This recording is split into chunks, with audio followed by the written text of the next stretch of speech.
I love my husband, and he is very special and dynamic, but there is nothing he could do to make me happy. That's really still on me. Now, he enhances my life and the richness I have, but I think we've got to teach our children, it's on you.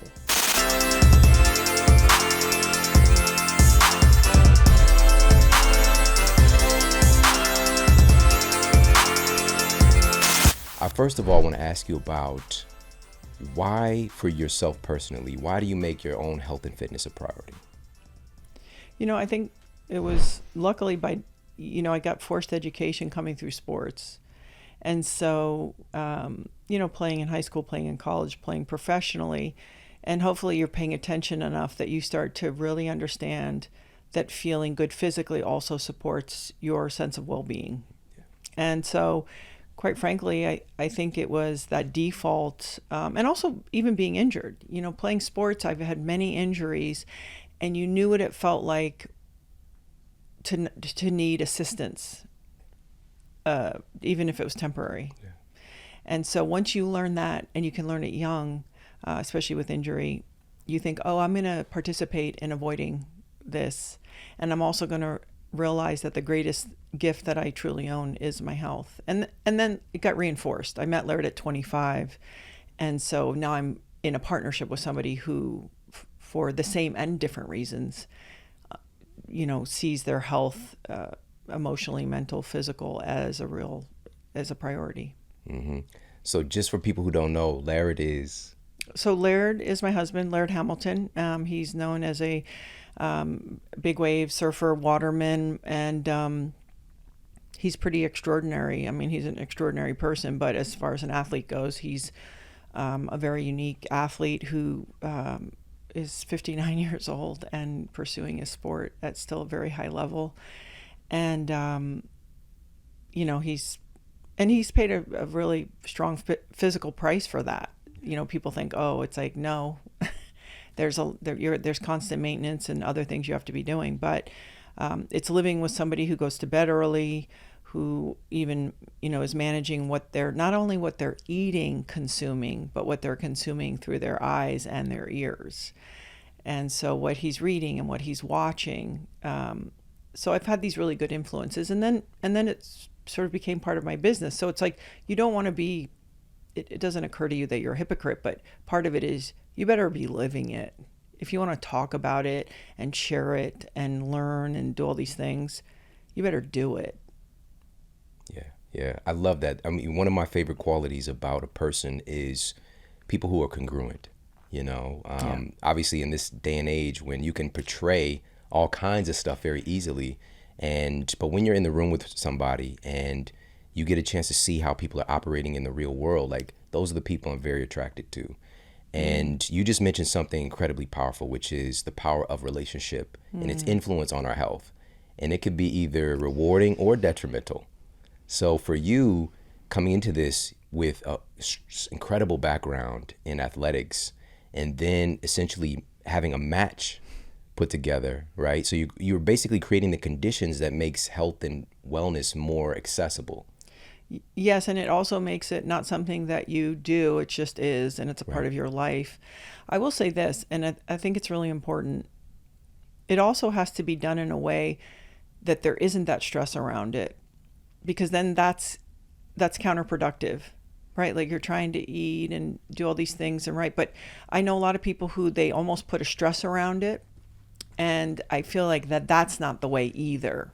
So I want to be really clear that I'm very serious about it, but I still try to approach it with a soft hand, so it doesn't feel like something I'm doing. Because otherwise, like all people, I'm rebellious too, right? Like I don't want to be told what to do. I don't want to feel like I'm adding one more thing. So I try to actually incorporate it in a way that has a softness to it so that I can do it for a long period of time. Because otherwise, the training's hard enough. Not eating French fries at every turn if I wanted to. It's not that that's become, certainly it's easy, but it's sort of like there's enough things in it because you're using self-restraint or you're exerting a lot of energy that I'm trying to find the softness within it as well, so that it's like we're not being healthy. It's like be healthy. It's like, okay, well, we're out here doing our best, and we try to create environments where we can be successful. So that means like, hey, hang around people that maybe they're doing it the same way. How do we cook at home? All these things. So I want to make sure that people understand I don't have it figured out, but what I do know how to do is create an environment to at least put me in a position to have a good practice and to be successful. Yeah, that is so powerful. So this also speaks to knowing oneself. You said that, you don't like being told what to do, but No. and I very much relate to that. And at the same time, we're also very coachable, I would imagine. And for me, it's even in that choosing of a coach, right? And the congruency in that, it opens me up more to essentially, in a way, be told what to do. But framing is a big deal for me. And so I would imagine, again, what would the relationship look like with you and Laird? I would imagine there's some head bumping from time to time. It's a great question. It's an interesting thing. I think with Laird and I, we've learned, we joke about it. We used to call it the Cold War, or in military, I always get this wrong. It's like mutually agreed destruction, MAD. I think we both know that the other person is pretty willful. And so we share information.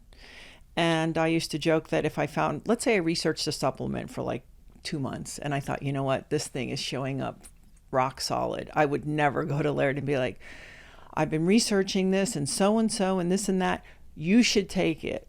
What I do is I go, hey, I've checked this out. I'm going to experiment with it. I got some extra in case you wanted to try it. Yeah. And I just leave it to him for him to decide.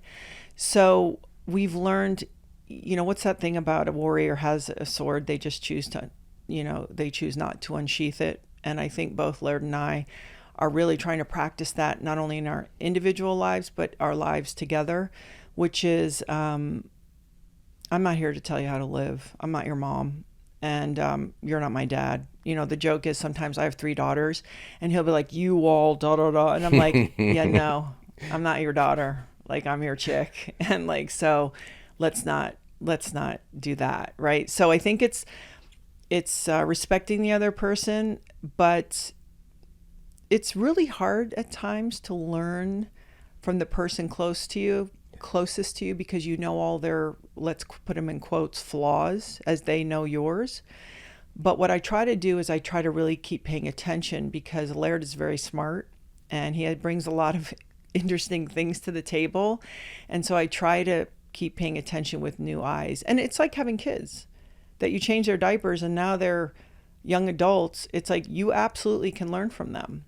And just because you change their diapers, it's like, pay attention. So I think it's a dance, and everybody has their boundaries, but we walk in certain ways pretty light and pretty respectfully in our house, because I just don't think there's an alternative. I'm selfishly asking this question, Yeah. by the way, with my wife, and just we do have a culture of health in our household that Yeah. we've co-created, but it's definitely that you can't be a prophet in your own land kind of thing. No, an expert, somebody who lives a mile away, Yeah. The other thing is we do it different. Laird is more militant, and I'm not going to assign a gender to it, but he's masculine. So it's like, I don't eat this, I don't do this. Oh, it's time to go to bed. I don't do it that way. And by the way, if I want to eat the thing over here, I will, if he chooses to or not. So I think that's the other thing, is finding within it the independence. It's the same thing I have to afford to my children, of how are you going to do it? How are you going to move? What are you going to eat? All those types of things. So within that is the space. And by the way, I don't want to hear it, right? Like if I'm eating, if Laird was like, oh, are you going to eat that? I'd be like, oh yeah, I'm going to eat it 3 times now. You know what I mean? So that's the other thing, is we're not here to police each other. We're here to love each other and support each other. And I find by that being a good example usually is the most powerful anyway. But not putting, again, that hard kind of stress around it just makes it easier, especially if we're trying to encourage people and ourselves, to do this for 80 years. You got to chill out a little. Yeah, for sure. It seems like you are really good at paying attention, like paying attention to other people, paying attention to behaviors. character traits, because some of the stuff that you're sharing already, like I was teaching this stuff in clinical practice. For example, a lot of times when, a woman comes in and she's struggling with a particular health issue, when we're getting to the root of like, why are you know what to do, why are you not doing this for yourself? The blame game starts and they start pointing the finger to my kids. You don't understand, my husband, whatever. And one of the things I would hear, for example, is like, if he would just, right?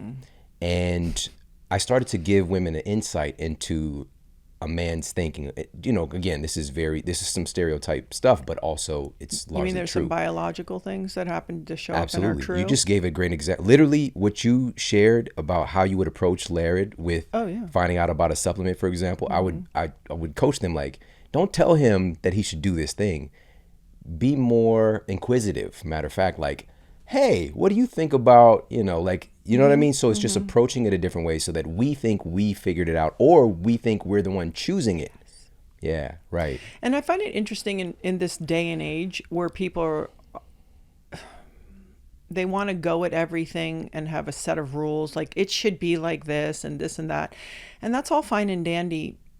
But I feel like if you're really living in the world and you're living in yourself and your essence and you live in relationships with other people, if you really do pay attention, you will see tendencies. So you can fight biology, you can bang your head against the wall, or you can figure out, hey, what am I trying to do here? And what am I trying to do with the people around me? And what would be an effective way? Not manipulative. What would be an effective way to do that? And so I learned that through sports. I learned that through a myriad of things. And so I go, because I'm also interested in making it easier on myself and living in reality. Right. Byron Katie says, like, when we say should, and I would imagine just that word, she's like, oh, the minute you say that word, you've left reality. And I'm interested in like, hey, what am I dealing with? It's on Laird if he wants to make changes in himself. I'm just here to try to be a good partner. Yeah, we can't really change anybody. It's like, I can barely change myself at this point. I'm working on it very slowly. It's so strange how we do this, and it creates so much frustration in us. Like, we're creating frustration within ourselves when somebody doesn't do what we want them to do. And so you even sharing, it's not about being manipulative. It's about getting an end result through an efficacious way, which is, again, understanding the motivations of a person, understanding their perspective.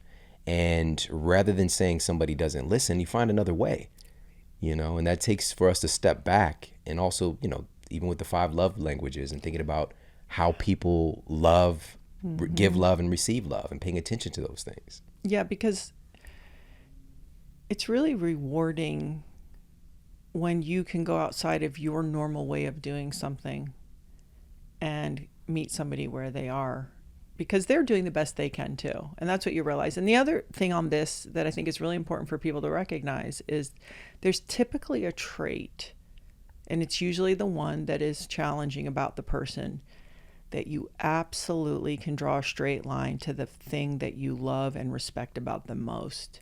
And if you don't think they're connected, I mean, my husband is moody, and he wants to be in nature, and he wants to live in this way that I so admire, because he's pure in a way. His essence is pure.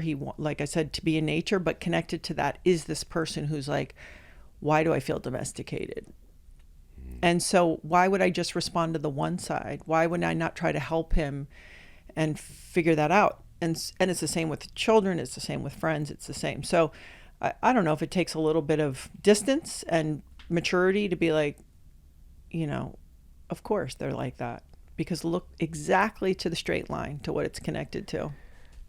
I'm already done. This is like, again, these things are so obvious, but we don't think about them, because as soon as you said that, I thought about, over the years, some of the disagreements, heated conversations I've had with my wife about, feeling like, for example, one of the things that she would tell other people about, or that she feels safe around, is because I am aggressive, I am assertive in getting things done, and really kind of just not settling, being very growth oriented, right? So these things where I'm really pushing, I'm pushing, but bringing that to her sometimes, right? I feel like this is f***ed up what I'm about to say, but I feel like you're neutering me. You're trying to neuter me you want me to bring this down, but this is what you admire about me at the same time. We didn't have the language for that, and we kept on having this and so she has been more conscientious in understanding how I express myself in certain times. And also, of course, because there is obviously with the layer of respect and admiration and love that should be inherent. But sometimes if I'm being this big energy coming from the culture she comes from in Kenya, where you don't do that, right? So you don't even talk about emotions. Right. And so it's just like we were hitting a head, we were bumping heads because of a pendulum swing of two different cultures. And so you're understanding talking about two different genders and two different cultures. Right, so you got layers. Okay, I'll throw one more at you for that. Because Laird talks about being domesticated and, neutered, and I don't want that. I want him always to feel like you have a waves going somewhere, I'll pack your bag for you. Like, I'm your biggest advocate. But I learned, it took me a while, maybe the 7 years of our marriage. We actually almost got divorced after 5 years. And I realized that sometimes he'd come at me with this super intensity. And I said, listen, feel however you want to feel, be restless, be whatever, but create this space inside that's safe for me. So it's not you against the world in that moment. I'm still on your team, and you can act or feel as far as your feelings, because he's quite kind. That's fine. It just, when it becomes this person against the world, so the other part of the couple feels like, well, now there's no room for me. So if the person who's more, feeling savage, wild, whatever, moody, whatever, restless, that they just find a place. So it's a hand on an arm. I love you. It's got nothing to do with you. It's raw. And I think that has been helpful, certainly. And occasionally, I had it yesterday with him. We went and hiked the sand dune, and we were talking, and he said something to me in a way that was so combative for absolutely no reason. And I was like, why are you saying it to me like that? And I go, I'm not going to waste any time with this. I love you, and I'm not going to deal with this. And I could see him just be like, oh. So there's also, you learn ways to be like, oh, here's the electric fence. You hit it, and it's cool. I don't need to get emotional to stand up for myself, but that's not going to work for me anyway. Yeah. And wow, a lot of kind of trial and success figuring this stuff out. You just mentioned 5 years, by the way. Yeah. And it's kind of in that year 3 to year 7. Yeah. This is where, kind of things start to, all the hidden stuff starts to really be shown. The rubber hits the road. Because we have a lot of kind of romantic ideas about marriage. And unfortunately, again, these marks are pretty consistent, but we often don't communicate and teach these things to our kids, for example, that are getting married. We pay, maybe we're paying or whatever for these illustrious weddings or whatever, but what's getting invested into the actual marriage, right? And actually having some coaching and some insight and some education about how to make a life work with another human. Like, that's a big ass deal. It is a big ass deal, and it can be an almost near impossible deal. And there's a lot of, again, biological reasons why it works, but you have to then fine tune it because first of all, we probably weren't supposed to live mostly this long. We didn't have all these outside forces. For example, even the amount of exposure to other people that we have, right? So there's just so many more things that we have to contend with that maybe we weren't actually supposed to, when this concept of being together to sort of survive, to make a family and such. So I think I think it also starts with the individual. It's like really figuring out, how do I most days make myself feel pretty good? People have to ask themselves that question and figure out what those things are. And if it's, if it's shopping, it's going to be a problem. But it's like, if you could have a practice in place that it starts at least for you, that you know how to make yourself feel that way. Because I love my husband and he is very special and dynamic, but there is nothing he could do to make me happy. Nothing. And so that's really still on me. Now he enhances my life and the richness I have in this experience with another person, and kind of in that nitty gritty way, it's immeasurable. But I think we've got to teach our children, it's on you first. And then we can go from there, for sure. Yeah. So how does, from your experience, fitness, focusing on your health, how does that transfer into other areas of your life? We talked about this a little bit at the beginning, but also you've now worked with and trained countless people. How do you see that for other people as well? How does that transition from, focusing on fitness go into other areas of our lives? I always say it's just about the organism. And so, for example, we do pool training. Hopefully you and your son will come and give it a go. And believe me, I have people who don't love the water. It's okay. I'm already there. I have a boxer from Detroit that was at my house like 2 weeks ago who doesn't even swim, but it's fine. I mean, NBA guys who don't swim, they jump. But my point is this. I tell them, listen, we're in the pool. It's objective. You're dealing with fear. You have no air. There's tasks that we put in place that the only way you can do it is if your mind is right.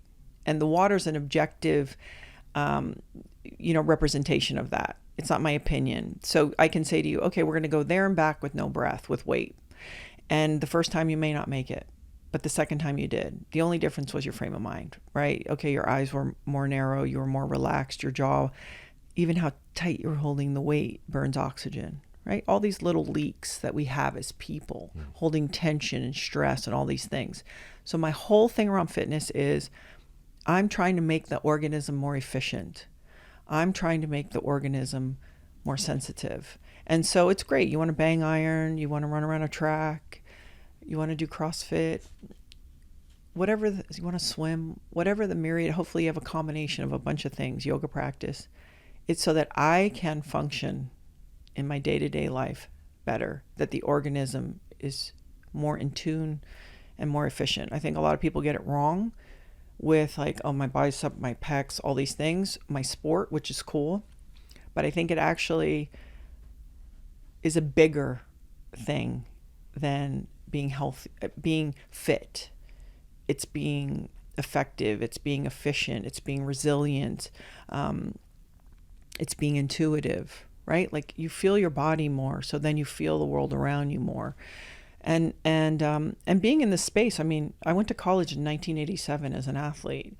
So I have been in the space of movement for a minute. And what I've realized is it's so less about being fit and so much more about the other things and trying to tap into the best version of myself. And so when I see people, it's like, hey, cool, whether you're going to use that on the basketball court, or you're going to use it in the office, or you're going to use it when you're having a conversation with your teenager, it's still all coming from the same place. Now, do you get more specialized when you're an athlete? Sure. That's of course. But it's at the end game, it starts with us, this essence, this person. I don't even want to say this gender, this age. It's just this essence that we have to then be all these things. Yeah. I think the marketing for exercise has really messed up people's desire to do exercise because it's so based on superficial things. Sure. So I'm on a mission to reframe all the, like you just talked about. But that's not sexy. What I just said is not sexy. Yeah.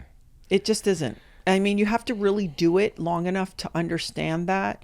And so if at first, the thing that grabs people, I joke with women all the time about the ice tub. I go, mood elevation, hormone regulation. And then I joke and I go, it also has been known to maybe be good for cellulite, right? Like I'm doing it obviously. And they're like, oh, okay. You know how to talk to me. So I think it's also trying to meet people where they are, but it's an unfair bill of goods that we sell them. It's like, oh, if you bang iron and eat this food, you're going to look like that. That's probably not going to happen. So that's where it's unfair. Yeah, yeah, I agree. Yeah, and this is the thing too. Like it's about efficiency. It's about communication too. You've got to pull people in through the thing that resonates with them. Mm. And I think that something beyond the superficial keeps people long term.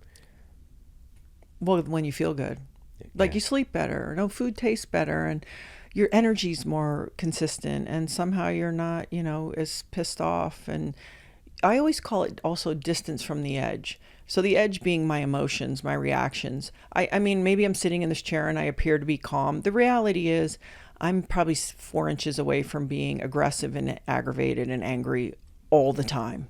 That's probably more in my nature, is this sort of intense kind of. And so all I'm trying to do is have distance. Mm-hmm.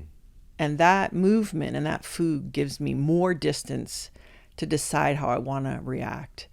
And so I think for people, when they start to really get a sense of that, Yeah. they go, oh, I understand why I'm doing this. But if initially it's like, hey, you need to lose 10 pounds, 15 pounds, whatever, great. It's cool. But it's a trick. Yeah. Yeah. For you, it could be, irritation. For someone else, it could be depression. Right. For someone else, it could be, anxiety or, losing track of a sense of value, whatever. Like creating that distance between you going into that place. Yeah. That's powerful. Yeah. And you have to do it and also know yourself. Like when I get overwhelmed or something, it puts me on my heels, I don't get quiet or anxious. I get aggressive. And so I'm like, that's not, because that's fear. So who am I kidding? And I don't want to live like that. Yeah. Now, you said this R word a few times. What's the R word? Resilience. Throughout this conversation. Number one. And adaptability and resilience. What are we doing? yeah, it's so tied to life itself, and recently in our history as a people, we've seen, and again, you've been around and in the world of wellness for a long time as an athlete, as just a human being here on planet Earth. Recently, we've seen what can be portrayed as or seen as a lack of resilience. Yes. And, right now we're at I feel, a really interesting point as a species, because certain things that are required for healthy expression of our, genes or whatever the case might be, to build that resilience is being more and more siphoned from our species. Mm-hmm. So what do you think about the current state of our society? It's a big question, and I won't say I'm often confused, because I feel like there's things where even a certain realities are being, like, up is not up anymore, down is not down. Like, I'm like, okay, this we didn't have to debate certain things prior to the last 3 or 4 years. I think that the phone and technology, I will start with this. I think we're in a transition, and transitions are uncomfortable. I don't know what the other side of the transition is, but that's what I feel like this is, or I'm choosing to think this so that I can observe it more rather than just go, what the hell's going on? And also to keep an open mind, because part of is the way my brain was hardwired, the way I grew up. I'm trying to stay open to go, well, maybe we're moving into something new and different that I don't understand. However, nature is savage. To work is savage. To try to accomplish anything is difficult. So I think where there's a disservice is for people to think that Uber Eats is going to show up and drop off food at your house, and everyone you think and feel is going to agree with every thought that you have and belief is total bullshit. And I think that if you can't hear things that are different than what you think and feel without getting really upset, then we have done a disservice to the group below us. And also part of me feels like something about it feels a little on purpose. And I don't understand why and where it's coming from. But it feels like a neutralization, a softening, and also a distraction. I feel like there's a lot of feuding over things while other things are happening that feels like a really big distraction. So there's a part of me like I don't buy any of it in a way. But yeah, I certainly worry for my children. You know, my youngest daughter is in high school. The telephone has made everything really easy. It's like, oh, I customize everything. Everything shows up for me. I don't have to wait for anything. So I'll be interested, because no matter what, nature is still doing what it's doing. Right. Our biology is still the same. We haven't changed our biology yet. So I feel like we're going to have a lot of either unhappy and sick and frustrated people that won't have the skill set to work their way out of it to the thing that they want for themselves. Yeah. So I don't know. And it makes me think that we still have, and certainly my generation, a job to do to be good examples. That's the other problem. There's a lot of bad acting adults. If you look at politics and all this feuding, the adults aren't acting particularly well. So you've got, kind of a group below that's sort of frustrated and anxious. And then you have the group above they're acting pretty. It's like there's not a lot of great examples out there. So my hope is those of us who feel like we could at least show up and try to be positive, whatever that word means, or hold a line. How about that? That we're trying to hold a line and impact maybe at least the people in our sphere. But yeah, otherwise it's going to be a rude awakening for sure. Yeah. You just said something really profound, tying in nature to all of this, because you just saying, nature in and of itself is savage. And something's always eating something. Mm-hmm. But also there's a principle about nature and all of life that most things take time. You can't just plant a seed and yell at that to start, give me some fruit. It takes time and it takes conditions. And we've devolved to a sense to where all of these conditions for us to match the reward it's a mismatch, right? So everything is on express, when in reality, even that food getting delivered from DoorDash, like it took, we'll just say that you're ordering something that's higher quality. All right, maybe It's some grass-fed, whatever.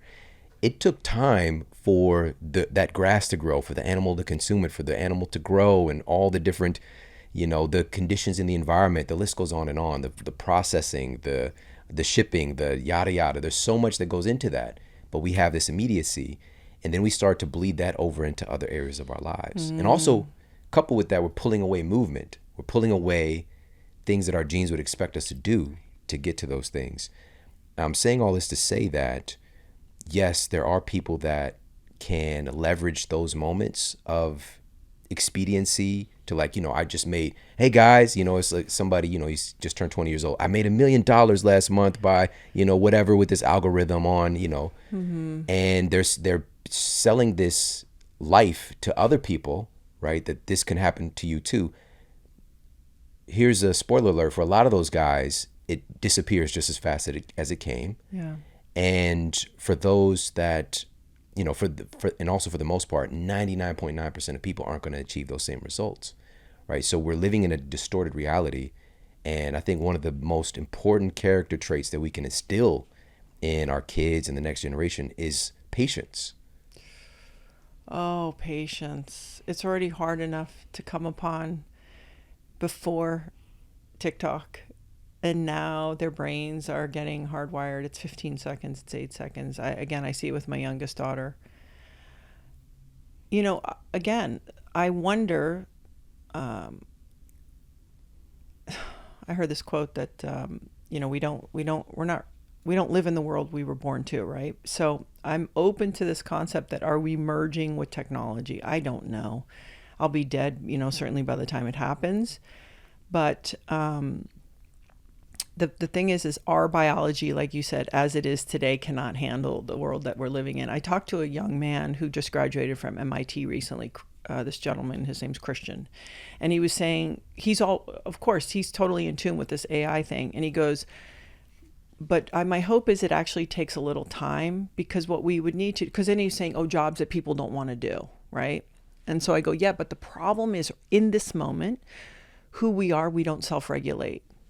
What percentage of people self-regulate? Very few, right? So you're going to have a group of people that would be like, awesome, I'll take the check and I'll watch, I'll lay on the couch. And he's like, yes, that's why I'd like it to take time, because then maybe we would train younger people to then think about other things. So the importance of learning or growing things, or the myriad of things that would make this, utopia, let's say, if AI took over all the jobs nobody wants. Because my thinking would be like, no, we need to do those jobs. We should do those jobs, all that. But I have to get over myself, right? Yeah. So if I looked at it that way, I thought, okay, that would make more sense to me, where you would then be able to raise people, but you can't just like throw social media at them and then make everything easy. And it's not, like you're saying, it's not a good bridge. So I am curious, but patience is going to be, that's why they need a passion, because I think when we understand that part of what's going to really make us feel good is that we have a purpose, and whatever our purpose is, it's still going to take work and time and patience. And so maybe rather than saying, okay, we want to teach you patience, maybe we want to drive you to try to figure out what your real passion is. Can you quiet the noise around you to ask yourself, like, hey, what do I want to do? And I do believe in human beings that way, regardless of their age, that if they really found something, all those lessons would come with that. Yeah. You're dropping like serious, like transformative ways of being that lead to, I'm just going to say the word, you just said another key word, curious. Like if we could just cultivate a spirit of curiosity, especially in these turbulent times, because multiple times now you've said something to the effect of like, I don't know, this could be this could be, versus what we tend to do, especially when it's inflammatory or, something we don't agree with, we just latch onto it. And we miss out on the fact that we might be wrong, or there might be some growth in this. There might be a solution. There might be, but also it might be totally messed up. Right. But you're just not attaching yourself to that thing. And I would imagine, again, it's going to bring you more peace, because also there's a lot of unrest. Yes. That people are experiencing too. And I'm not going to lie, I really like to lock everything down. I want to put meaning on everything. I want to put everything in its place. My natural personality is to just be like, this is how it is. This is right. That's wrong. All of that. And I can actually say that the journey of a relationship and having children has made me look at that and go, that's not going to serve anyone, including myself. And so the whole point of trying to be a better human would obviously, once you've learned something isn't working, to stop doing it. And, because then you're kind of an idiot, right? So it's sort of like, I really don't want to be an idiot. I'm okay saying I don't know. I'm okay not being the smartest person in the room, but I really don't want to be an idiot. Like, make new mistakes, do something else. So if I have any level of, 3D success, it's because I'm a person who probably tried to look at something and go, all right, what do I need to learn from this? Even though it's uncomfortable. Yeah. To go back to this point again with things taking time in nature, same thing with fitness. You go to the gym the first time, we'll just say you haven't taken care of yourself for decades. And now you want to go and, you're inspired. Maybe it's something on social media. And that first workout, like when your body isn't changing, even that first week or that first month to the degree that you want, for a lot of people, again, it is grounds for quitting, because the patience isn't there. But here's the thing, there are changes happening beneath the surface. And also over time, we're talking about decades of investing in something, you pick up all these different skill sets and a level of resilience. And I want to go back for you to the beginning, because I'm curious myself, what got you into this world in the first place? Why volleyball in the first place? Honestly, okay, I'm 6'3", so let's just start with the most obvious thing. I moved from the Caribbean to Florida my junior year of high school. I was 6'3" at 15. And so they were like, you are going to play volleyball and basketball. And I do like physical motion a lot, but I wouldn't say I was like this crazy tomboy, girl growing up. I was always active and living on an island. I think I was also looking for a family, a tribe, a place to fit in. You know, and certainly athletic girls are more similar in certain ways. And I really, and I've said this, I really like who I am in that environment. I respect myself because it's an environment that you are uncomfortable. You have to work hard. You're getting sweaty. You're learning something new. You go to practice one day and you couldn't do it and you sort of could do it a little better. All of that really turned me on a lot. And so I thought, oh, I like myself in this environment. And because it's positive stress. You know, you don't need to go out and like party or pick a fight with somebody. We're always looking for stress. I think we're looking to get into it, right? It's just nature. So why not find the stuff that's not going to ruin your life and maybe could be fun. And so that was initially why volleyball, for sure. Wow. So there was some natural selection Sure. involved, and also, you know, it's going to get anchored through other things. And so you finding that's powerful, like that the need, or which we all have that need for tribe, Yeah. you know, for connection, for family, and finding that. And here's the cool thing about today with technology is that you can find people who are into whatever weird thing you're into. You know, Yeah. some people are super into, you know, Pokemon, you know, and so you could find Pokemon and, like, you know, other people that are like you, Pikachu stands and the whole thing.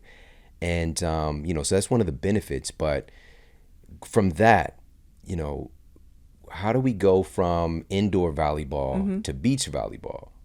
There was really no choice.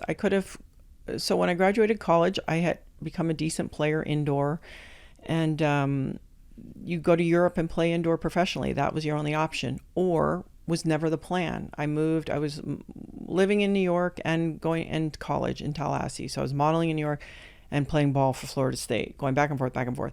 Then when I was done, I was like, okay, I don't really want to live in New York City. So I moved to Miami. At Miami, I picked up the beach game, never played. And after about a year and a half, I had a woman there named Barbara Bierman. I'll never forget her. She's like, you should move to California and try to play professionally. And it's so good when you don't know better. I was like, oh, okay. I moved. It's like, you know, Beverly Hillbillies. I like moved up my car and moved to California. And at that exact time, a 4-on-4 tour started on the beach, which was a much closer game to indoor. So it was already going to be better, faster, if that makes sense. And that's how I ended up on the beach. And I loved it. I really loved it because it was this interesting hybrid. Also, the surface is a little more forgiving. You get more powerful, but yet less pounding. And then now you're around some real badass girls. Like, these are no joke ladies. These aren't like, oh yay, Division I college, which is incredible. These are all, you know, Olympic players and indoor Olympic players, and these are women, and these are serious, powerful humans. So it was great. It was really great. There was a lot to learn, and I like this idea. There's moments, and people who've done sports understand this, or music maybe, where every once in a while you hit it perfect. You just there's a moment where it comes, you can win and you can play well a lot, but every once in a while there's this precision that happens and shows up, and you think, oh, okay, I'm going to enjoy that, because it doesn't happen often, even when you're in those moments. And there's certain athletes maybe it happens more for. But I really enjoyed that. And I enjoyed going to practice. You know, it wasn't fun, but again, this goes back to, I'm putting myself in environments where I'm bringing out the best in myself. It's like being married to my husband. I was not the best girlfriend. Let me tell you, before I met Laird, I was not a good girlfriend at all. And here I put myself with a person who then brought out the better sides of me. So there was probably a lot of that. And listen, volleyball is a fun game. That's awesome. It's a lot of fun. Wow. So obviously, I mean, the accomplishments were crazy, all right, during that time period for you. You know, you're on all these magazines, you know, with the modeling stuff and with the beach volleyball stuff. and you experienced something lots of things exceptional, but some things that were unprecedented. And I want to ask you about this, about your working with Nike. Oh, I Right? wonder why you're asking me about Nike. I mean, I kind of got the No, stuff I'm on, joking. You have a giant swoosh over your head. and, so here's the thing.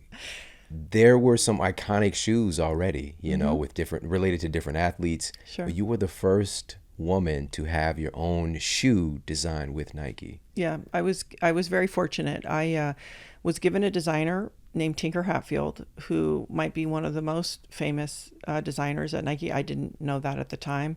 He's the one who did quite a lot of the Air Jordan, and so listen, when they put you with somebody who is very, very talented, he's brilliant.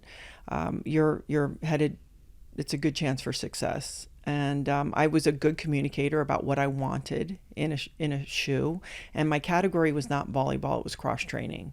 That was that notion in the beginning with Bo Jackson, if you really want to get back into it, with just this idea of like, I'm going to do a lot of different things, which is how people train, and certainly athletes.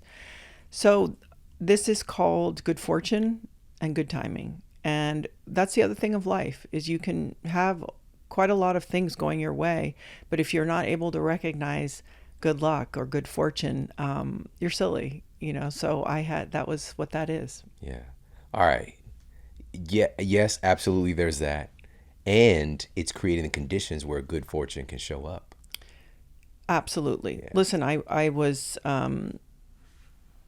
yes, I was I'm a good steward. Let's just say that. I would be a person that if a company at that time was sort of like, hey, could we work with somebody that would kind of show up, I definitely was really diligent. I'm always like that. Even now, I take showing up really, really serious. And if you look at most people who have an arc of doing something, that's probably a pretty common trait. Oh man, I literally was thinking about that on my drive over to the studio today. Like, I was really just thinking about that in depth and contemplating that. Like, it's so important to me, my word, and also, being congruent and showing up. Like, I couldn't ask any more of a person. If you just do that, we're good. Mistakes, turbulent times, just show up. Yeah. That's so important. And thank you for sharing that, because I don't think that gets talked about enough, especially in a culture where, again, you could appear a certain way, but do you actually show up? Like, show up when you say you're going to do it, and consistently. Yeah. And that's everything, right? I will say this for anyone parenting, because there's no way to do it right, and we never feel like we are getting it right. But a big part of the gig is show up. And somehow that will really take care of so many things in the long story. Because imagine, even kids will see and be like, you know what? My mom is so annoying, but she shows up, or whatever story they have. So I think that is, and I mean, show up with your eyeballs present, like not, okay, I'm phoning it in and I'm, my body's here, my spirit's not. It's like, yo, show up. Yeah. And it activates for me an even stronger superpower or resonance with people when you are present, especially today when there's so much. You have an entire world right there in your pocket, right? And so for you to be present with somebody, that really means something. And so you had the first iteration of your shoe with Nike, and I think the second one that you had actually outsold Air Jordans for a time period. It did, but I think only like a month. So what? Oh, okay. Don't downplay. That's amazing. Are we gonna hold on to that? That's it's probably crazy. The end of his cycle, and my shoe just came out or something. Yeah. Listen, Laird says this quote, and by the way, I know why we're talking about this. And I had no idea. I mean, I was like, this is great, but I'm sort of a workhorse. I'm sort of a blue collar girl. Don't go too high. Don't go too low. It's just because I know it's theater. Part of it's theater. I always knew that. And I think because maybe growing up in the Caribbean, it's like, there's a part of me that's pretty simple in a certain way. But Laird heard this quote from, I think it's a Navy SEAL. It was like, never let your dreams never let your accomplishments be greater than your dreams, right? So it's not about not enjoying something, but it's about also you're going to live and die in that. That's connected to identity, right? And so how do we go like, man, I'm so grateful and this is so cool and I'm going to enjoy it and anyway. Because then you don't want the greatest moments to be back there. It's going to be different, and there might be some sweetness that I can never replicate, like playing ball. And that's okay too. But it's still like not just attaching to it. But the shoe, yeah, it was badass. I could be like, I'll give you, to me, you want to know the coolest thing about the shoe? I'll tell you right now. When we did the shoe, one of the colorways was a black shoe. And I have very big feet. I have a size 10 in men's, 12 in women's. And at the time they go, well, Nike did not make black shoes for women. So we made the first shoe colorway black for women. That was cool. Because it's like girls are training. They want to wear, we end up wearing men's stuff so it can be kind of, that part of ourselves. And so that was really fun. Yeah, that's awesome. And I love that. And the thing is, I feel the same way. I'm really good at celebrating other people. Right. And because it's perspective, and so, yes, sometimes I have those waves of like, really, I can't believe I did that, or that the cool thing happened. And at the same time, I'm not lost in the sauce, I'm not lost in that. And, but this also speaks to how you're able to accomplish so much. Right? Because you have that sense of like perspective about it. Like for some people, they achieve something and then they fall into depression because that was everything, right? And or they're never satisfied as well to an extreme because they're not able to, embrace the cool things that happen. So it's just a perspective. Like you said, I think you said even keel about things. And the satisfied part might not come from, because I have a lot of friends, like especially if they're professional people, they didn't build a real life.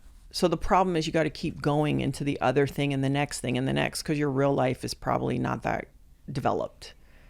And that's sometimes the conundrum, right? Like, how do I pursue, achieve, accomplish, get, and somehow have energy and time to build a real life? Because otherwise you're just going to live in the accomplishment over and over, because that's where the real life is. So I get that. I really get that. I want to say, though, something that maybe is part of it, and I've had to reflect back on it, is there's always a part of me, though, that is paying attention to where I am and also maybe where I think I'm trying to go, which is good and bad. Because if you're going to be like, a LeBron or a Michael Jordan or a Tiger, you're almost going to live and die by that. I was never willing, with the exception of like maybe my family, to live and die by anything. And so within that makes it easier to detach from it. So I don't want to make it be like, oh, I don't know if that makes sense. Yeah, absolutely. Yeah. And I know a lot of athletes or entertainers or performers where they will live and die by it. And that's usually where the real greatness comes from. I was really good. I don't know that I was like that. And so I want to just make that differentiating point, because it's understanding everything has a cost. Yeah, that's powerful. It's identity, and tying it to a certain thing. Yeah, for sure. And maybe people like that, there's a different calling. I had a calling, but maybe they have a different calling. I live with somebody who's really married. Like Laird has a calling, but what's very fascinating to me about him is he can be the absolute best at what he does for real, and take my daughter to school every day. I don't know how he does it. I try not to get in the way. I just try to support it. But he's one of the rare people I've seen. That's why he has also a life. Yeah. Wow. If I could glean anything from that, I would imagine it has something to do with finding the joy in these things, and also, but by the way, this doesn't mean that they're easy. No, but, I'm not saying he's like, yay, I'm not saying that. But he's understood something that he knows in the long run he will be better, and that even means better on the wave if there's some kind of other balance. Yep. Yep. Yep.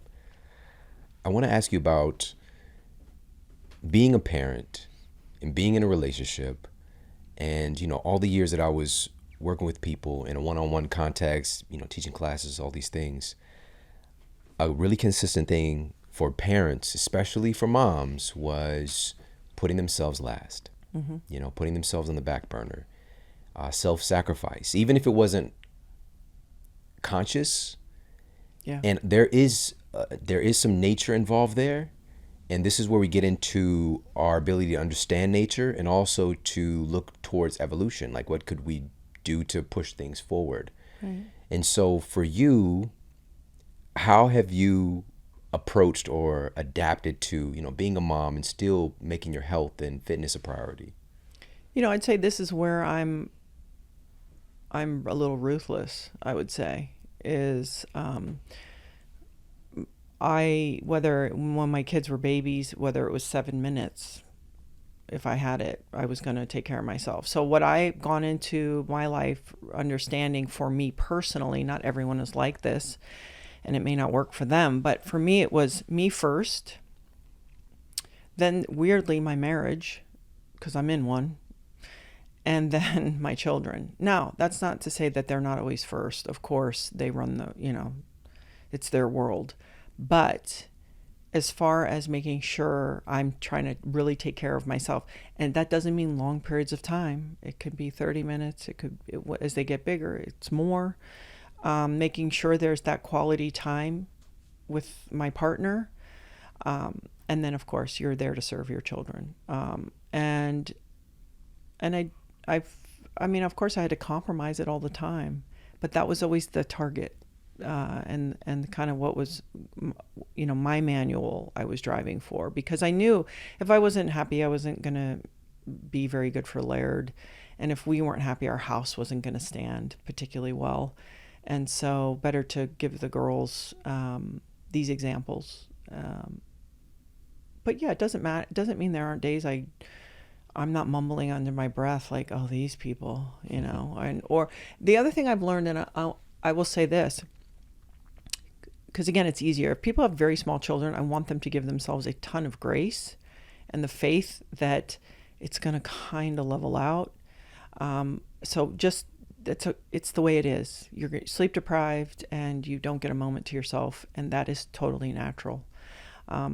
But I still found ways where I could, especially in the training, like whatever, train.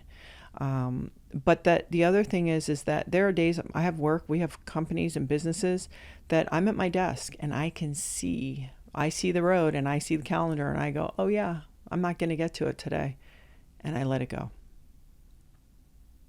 Just let it go. Just my eating will be extra tight that day. Just chill out. Because being like, oh God, another day, I don't get to train. That's insult to injury. Let it go. So I've learned to make peace with that too. Wow. Yeah. That's powerful, because obviously another word tied to parenting is guilt, and I know that a lot of people experience that because, we're always monitoring, measuring, how much are we messing our kids up, basically, and, because there's always going to be this sense of self-sacrifice or sacrifice somewhere. But I want to kind of circle back to this because, you said this thing, and I haven't heard anybody else say this outwardly. Okay. People might operate like this, but besides my wife saying it to me, that your relationship was first. Mm-hmm. Because again, when we're kind of inundated with this idea, and because you said it, we're a service to our kids, right? It just will happen. So when my youngest son was born, I remember her telling me, he's just a little baby. She was like, "You're first." Yeah. And I was like, I didn't know how to take it, because I'm just like, isn't he like, I know I'm the back seat now, but I'm just gonna have to deal with it. But no, it's because our relationship being strong makes the parenting, dare I say, easier and or more resilient, more adaptable, all the things when we have a strong unit. Yes. And what I will say is this. I being married, I'm surrounded by a lot of good men, a lot of good men, good people. And what I have learned is the wisdom, true masculinity, male, there it's this floating in and out. So I've seen with Laird multiple times where he does have a need, but he's understanding Gabby's nursing. This is what's happening, right? So, it, but I, being his partner, am trying to also understand, and I can say I'm tired, and I've had a baby, or I could say like my guy needs some physical affection, and I don't mean hugs. Like homie needs like to get, he needs sex. Like you need sex. It's just part of it. And women can say, well, that's not fair and it's not right. And it's like, okay, yeah, but you're in this relationship and this person has been super cool and understanding. Figure it out. And so the kids arrived because out of our love and affection and desire for one another. And also they're going to leave and build hopefully very big independent lives from you, which means you might be just the two of you. And what do you want that to look like? So could you nurse that and take care of it and tend to that garden, sometimes more than others, but definitely pay attention to that. And some people it's not a priority, and I totally honor that. I also will say this because people, they don't understand. I am married to an alpha male. And so I wanted that. I wanted somebody who acts like that, who acts protective, and there's just these dynamics that I wanted, I chose. So with that, it's sort of like maybe grow up and understand what you're dealing with. It's like having a big dog. You don't just walk your big dog everywhere because it's a liability, right? So I wanted an alpha. And with that, Laird's pretty clear about his needs and wants, and they're not unreasonable. And also what he's willing to show up on his own to participate in. It's like, I could do that. And if not, then you could get a guy that's like, wants different things. But I don't want to be the alpha in the relationship. I'm already doing that everywhere else in the world. And a lot of people, it makes them uncomfortable to talk about it. And it's not that I don't care. It's okay. I'm talking about my house. Right. And if you are with an alpha male, I think it's probably pretty consistent what I'm saying. I don't think it's unique. Otherwise, there are betas, and that's beautiful too. Why not? There's a great stand-up special called Beta Male. It's Nagiani. I think it's Kumail Nagiani. Uh-huh. Everybody should check that out. It's hella funny. But this is about what is. And you said this earlier. This is your choices, your life structure. Yeah. And I love the fact that you just mentioned this, which we don't think. We think a lot of stuff in life happens to us, but you chose. We choose a lot of the things that we put the environment that we're creating, the situations that we put ourselves into. But then oftentimes when we make these choices, we drop the sense of responsibility for those things. And then we transition that into blaming. Yes. And my husband is super obvious when I was dating him. It wasn't like it turned when we got married. It's like I knew, and that's what I was like, those are the problems I want to be solving. That's the price I want to be paying. I'll do it. And so sometimes everyone wants it to all fit in these packages, and it's not fair. And it's like, should be like this. And it's all that. It's like, it kind of is what it is. And it's like, what situation do you want to be in? And I personally like it. Doesn't mean like every situation, it doesn't have challenges and dances, but it's sometimes easier when you're willing to participate in making it better. Like that's the other thing. If I want the relationship to be a certain way, why don't I act that way? And hopefully he's making the same choices, which so far, he is. And I think that's what's people, they think that you can make somebody, or you can be your best and hope that they're going to be their best. And by the way, if it doesn't work, like if in 5 years Laird's like sitting on the couch and ignoring me and doing whatever, I might be like, hey, you know what? Maybe we're good. So I'm not talking about being a doormat either. I've talked a lot about being of service in a relationship, all relationships, in friendships, drive your car. Yeah, go in front of me. Like, be of service. That is the strength. And people really, especially when it comes to male-female relationships, think, oh, that's a weakness. It's like, no, I'm not choosing someone who's taking advantage of me or walking all over me, but I would like to be of service, or why bother? And so that's what I've learned is like the real strength. Yeah. Just one last piece here that should be obvious, but it's not, unfortunately, which is, the things that matter in our lives, we have to invest in them. We have to put time into them. And unfortunately, we might say, or even have a superficial belief that our relationship is the most important thing, besides taking care of ourselves. But are we actively investing in it? Are you learning? Are you, because again, a lot of us even getting into relationships without any kind of modeling or awareness of how this stuff works. So are you learning about this stuff? Are you learning about yourself? Are you learning about, your partner? And investments go a long way. And I want to ask you about, you mentioned this earlier, but this training modality, right? So it's XPT. Oh, XPT. Right? Can you talk a little bit more about this particular, because again, you've done all kinds of fitness. Sure. Why is this so remarkable? First of all, what is it? Okay. And why is this so valuable? Well, so XPT, the sort of that's breathe, move, recover, and then you'd sort of add nutrition and something else. But the whole thing came from an experiment. Laird was trying to figure out ways to train in his off season to be better in the water. I grew up in the water, and so we were kind of his crash test dummies. And so in a nutshell, it's, you can do, hypoxic and cardio training, you can do ballistic training, and you can do it without really crushing your joints, quite frankly. And you have to deal with yourself, because when you are, when you have less air or you're running out of air, but you still have to make good decisions. So how do I put myself again in that positive stress over and over and still have to make good decisions? So we have that component. We have a breathing component. There's a breathing app.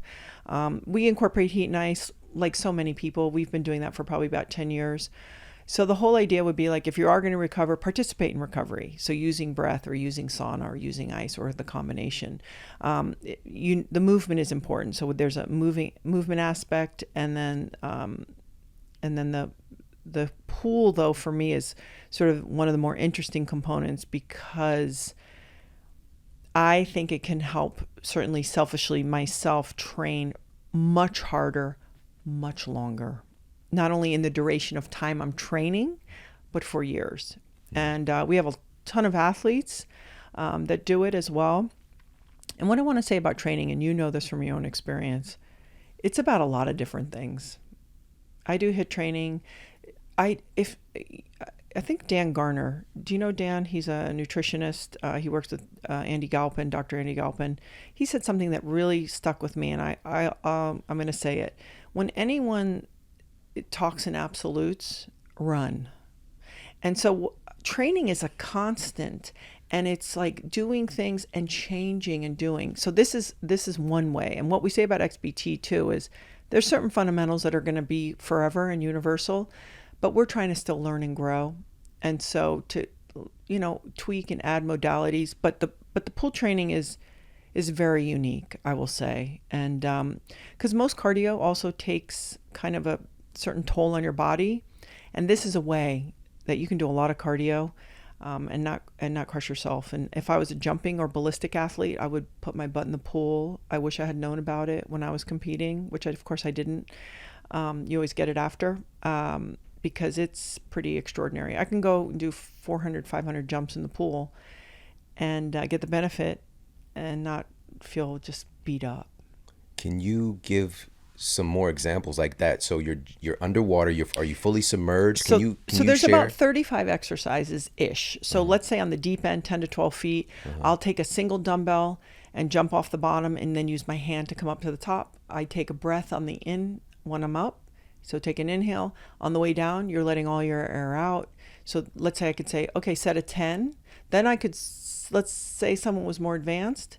I would have a dumbbell 20 or 25 pounds for me, for Laird, let's say 35 or 40. And I do something called an ammo box. So let's say I come to the surface after doing 10 jumps. I get rid of my CO2 really quickly and fast, grab my 20 or 25 and do to the width of the pool, like maybe 35, 38 feet, there and back, no breath. So are you walking? No, I'm swimming. You're so now I'm on the top. So I've been ballistic. Okay, got it. Now I'm doing task completion, but trying to manage my oxygen. So I'll swim with one arm, hold the weight close to my chest, so I'm hydrodynamic. I'm just under the surface because you want to be just under. To be on the top, drag. So you learn all the ways to be efficient. There, turn around, switch hands, swim back. Then maybe you come to the surface, grab your dumbbell, start dumping again.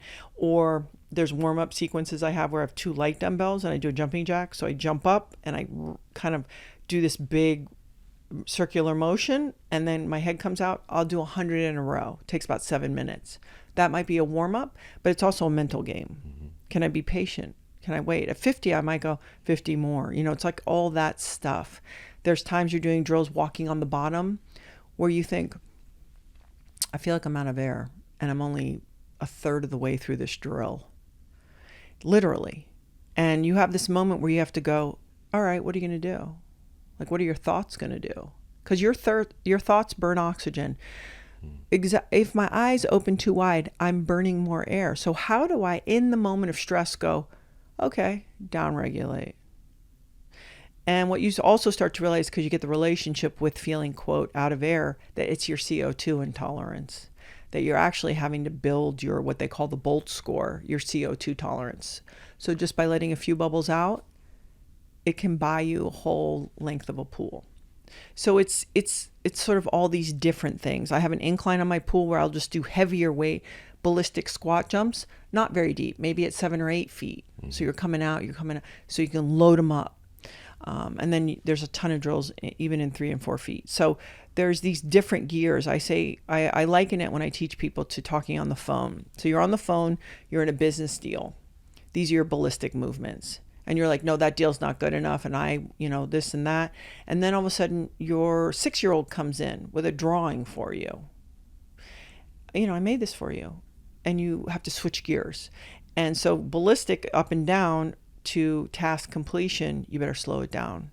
So it's, again, the organism learning to shift very quickly. So it's things like that. But listen, there's parts of it that are really freaking hard, but never hard on your body in that way. Yeah. Wow. You're going to find out. Yeah, I'm going to find out. It's so remarkable. Like you just said, if you would have known about the jumping capacity. I could have been so good and not hurt myself so much. We live and we learn, truly, and just to speak from experience, like, fortunately, when I lived with my grandmother, we had the neighborhood swimming pool we would go to. And then even when I lived in the inner city, we had a rec center for a stint. And so we were able to just, have access to a pool. Right. But actually knowing some things to do. And, again, I didn't grow up with a pool or near water. Yeah. And having access to a pool today, after experiencing an injury, I can't even tell you how much it helped me to, number one, reduce pain and also accelerate the recovery because I got those muscles to be able to fire without that gravity.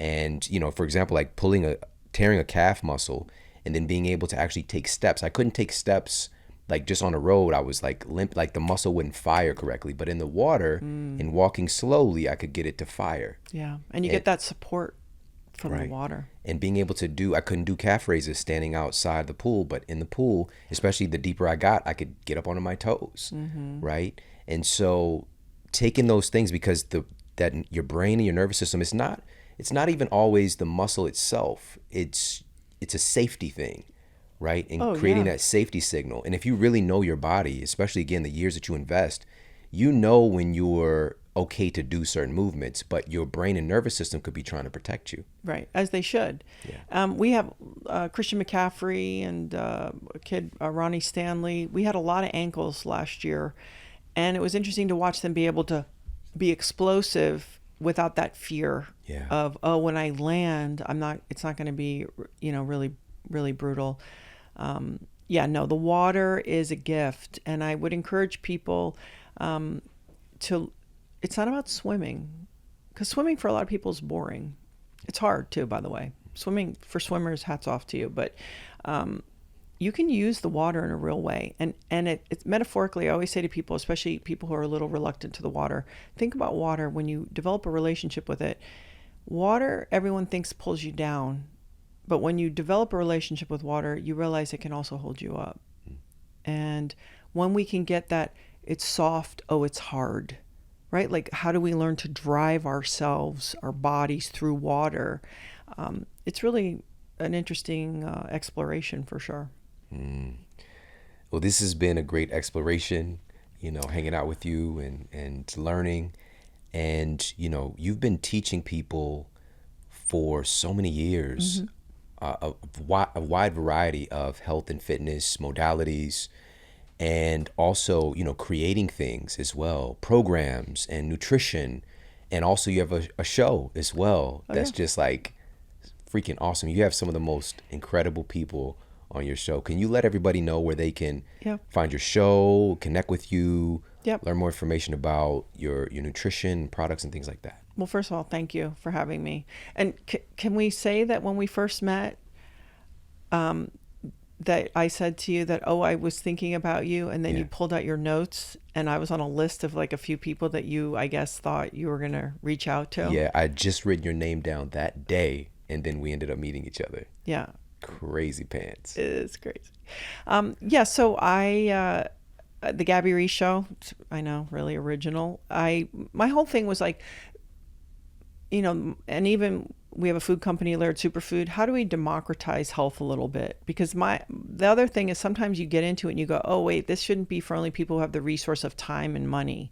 So the hope with the show is like interview these very best people, but try to bring it to an actionable kind of 6th grade level.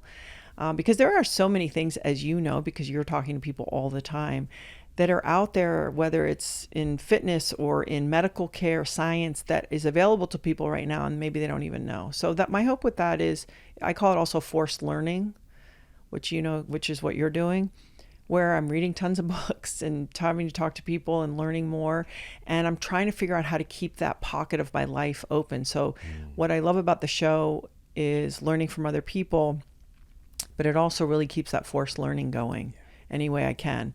And that's my hope, is just that there's some value, that someone hears something and they go, oh, I have a friend who could use that, or I could use that. And also, without getting into it, it's also from a female's point of view, a little different. I mean, 45% of my audience is male, but I am a female. And a lot of times I feel like this space is talked by men more, which is great. But I also think, as a female, having navigated being a mom and even gotten pregnant and gotten back in shape and whatever, it's like just another voice out there. But making the content, because good content, good information is genderless, obviously. So it's ultimately committing to the communication of the information. Yeah, I love that forced learning. I just shared that for the first time. And this is so crazy. Like, even just us meeting and my drive over here and the thought process that I had. And also, for the first time, we just crossed our 10-year anniversary of the show. Congratulations. Thank you. That's amazing. Congratulations. Yeah, it's weird because, It's great. But I shared 10 of the biggest lessons that I learned in 10 years of creating this show. And one of them was that this show kept me accountable and gave me forced learning. Every single week, regardless of what's going on in my life, I'm going to show up and I'm going to be prepared. I've been diving into your world. Yeah. And, whether it's reading a particular book or it's doing research for a solo show, it's kept me every single week. I'm improving, I'm learning. and being able to then concentrate those things and to share it with others, right? And so I love that forced learning. And where can we do that? Everybody think about that. Where can you give yourself that accountability? Because all of this stuff, it's about your mindset. That drives the outer stuff. So, whether that's through relationships, whether that's through, creating a certain anchor in your life of, putting on Gabby's show when you're doing your morning walk or whatever the case might be, but finding ways that you are constantly showing up, forced learning. Yeah. I love that.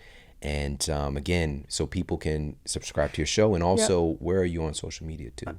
I'm at Gabby Reece, so I'm on Instagram. I think I'm on Facebook. I don't know that I run that part of it. I do Instagram, Reece with a C, and I have a website that also will have all the information from the shows. So if people want specific content or a product that maybe was mentioned by somebody, the other thing is, and I know you know this, and I want to end by saying something we say in our house is there's only one first day.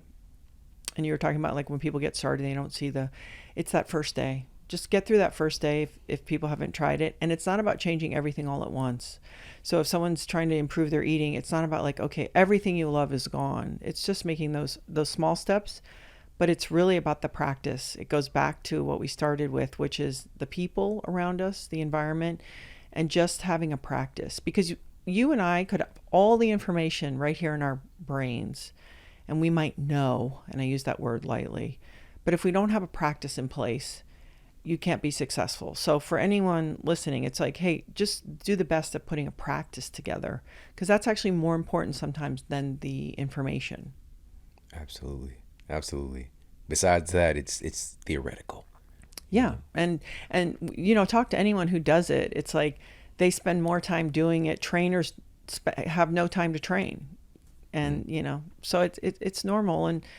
And I think in this time that you mentioned being so kind of funky and sensitive and hysterical, actually, there's a lot of hysteria, we all need to be a lot stronger and a lot kinder. Yeah. And we'll get through it. Yeah. Those two things are not synonymous, by the way. No, they are the real ones. They go side by side. Absolutely. Hey, if you like this video, make sure to check out this video right here. That means our children are not allowed to be in that pure essence. They're not allowed to say what they feel if it's going to hurt mom or dad. And that's really dysfunctional. That's why we grow up to not know who we truly are.